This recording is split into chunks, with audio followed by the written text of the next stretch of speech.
Diego Maradona. Just hearing that name, right, it conjures up these images of just pure footballing genius, but also, huge controversy, a life lived on the absolute edge. So let's get into it. Let's really dive into the story of one of the most gifted and, yeah, one of the most complicated athletes we've ever seen. And honestly, where else could we start but with this quote? He said it himself, this one sentence. It's just perfect. It captures everything about him, the two sides of his legend, the incredible artist, and the, let's be honest, the sly rule breaker. This quote, it's the key. It's the key to his whole story. Okay, but before all that, before the worldwide fame, before the hand of God, you gotta remember, he was just a kid from a shantytown in Argentina who had this unbelievable, just natural talent for football. His story doesn't kick off in some massive stadium. No, it started way, way earlier than that. 15. He was just 15 years old. I mean, really, think about that. At an age where most of us are what? Just starting to figure things out, Diego Maradona was already making his professional debut. This was for Argentinos juniors, all the way back in 1976. It wasn't just early. It was practically unheard of. And listen, he wasn't just there as some kind of gimmick. Not at all. From the second he stepped on that professional pitch, he played with this confidence, this skill that just blew everyone away. His teammates, the other team, the fans in the stands, they were all just stunned. And right then and there, the entire world was put on notice. All right, let's fast forward a bit. We're going to the moment that really truly defined his legacy, the thing that created the myth. We're talking about the 1986 World Cup in Mexico. Because this is where those two sides of Maradona, the genius and, well, the rogue, they just slammed into each other in the most incredible way imaginable. So set the scene. It's the quarterfinal and it's against England. And you have to understand the tension between Argentina and England at this point was through the roof. The Falklands War was still a really fresh, raw wound. So this wasn't just another game of football. It was something else entirely. And then, in the span of just 4 minutes, Maradona scores 2 goals that would go down in history for very different reasons.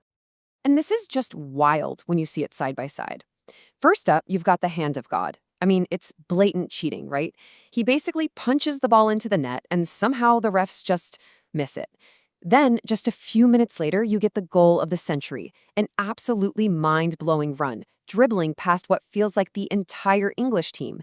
People still say it's the greatest goal ever scored. The saint and the sinner, all in the same game. Unbelievable. So, what was the fallout from all this? Well, the impact was huge, and it was immediate. He captained Argentina all the way to that World Cup victory. He was named the best player of the entire tournament. His legend was set in stone. And that controversy over the first goal, it was almost completely overshadowed by the pure, undeniable brilliance of the second one. And if you want an idea of just how powerful that one moment was, get this. In 2022, the actual ball from that match, the one he punched in, it sold at an auction for almost $2.4 million. Wow. That single act of cheating became like a priceless piece of sports history. So you have to ask, what was it about the guy himself that made all this possible? Let's take a closer look at the man, his physical attributes, his personality, what made him this absolute force of nature on the field. Okay, first off, he was short, just 1.65 meters, or about 5'5". But here's the thing. What you might think is a disadvantage was actually his secret weapon. It gave him this incredibly low center of gravity. That meant he could twist, turn, and just explode with speed in ways that taller defenders, they just couldn't keep up. No chance. And that is why he got the nickname El Pibe de Oro, which means the golden boy. It's perfect, right? It just captures this idea of a precious, almost God-given talent all packed into this small, powerful body. Man, he was just a treasure to watch. And his genius, it was just undeniable. I mean, there's this amazing story from 1983. He's playing for Barcelona against their biggest rivals, Real Madrid. And after he scores this absolutely brilliant goal, the entire stadium, packed with Madrid fans, mind you, gets on their feet and gives him a standing ovation. That kind of thing, it doesn't happen in football. And you know what? Off the field, he was just as bold. He was a guy with really strong convictions. He openly admired people like Fidel Castro and Che Guevara. I mean, he even had their faces tattooed on his body. He was never, ever afraid to be the rebel.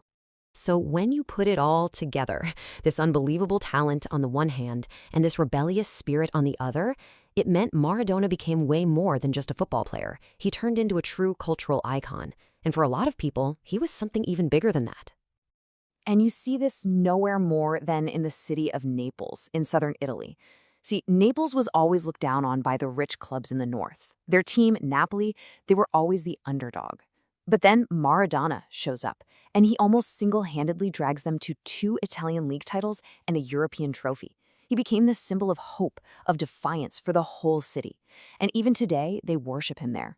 He's not just a hero in Naples, he's practically a saint. And that whole saint thing, well, for some people, it became literal. I'm not kidding. In 1998, a bunch of fans back in Argentina started the Iglesia Maradoniana, the Church of Maradona. And yeah, it might sound like a joke, but it tells you everything you need to know about the almost religious level of passion he inspired in people. And look at this, it just shows you how deep that devotion ran. The church actually has its own commandments. Things like, thou shalt love football above all else, and thou shalt spread the news of Diego's miracles. His iconic number 10 shirt, it basically became a holy relic. So when you boil it all down, what are we left with? Maradona was this man of just staggering contradictions, a cheat and a genius, a rebel and a saint. And that leads us to this big final question that his legacy kind of forces us to ask. Can you really separate the artist from the act? Is it possible to celebrate that goal of the century without also acknowledging the hand of God that happened just a few minutes earlier? And that, right there, is the beautiful, complicated puzzle of Diego Maradona.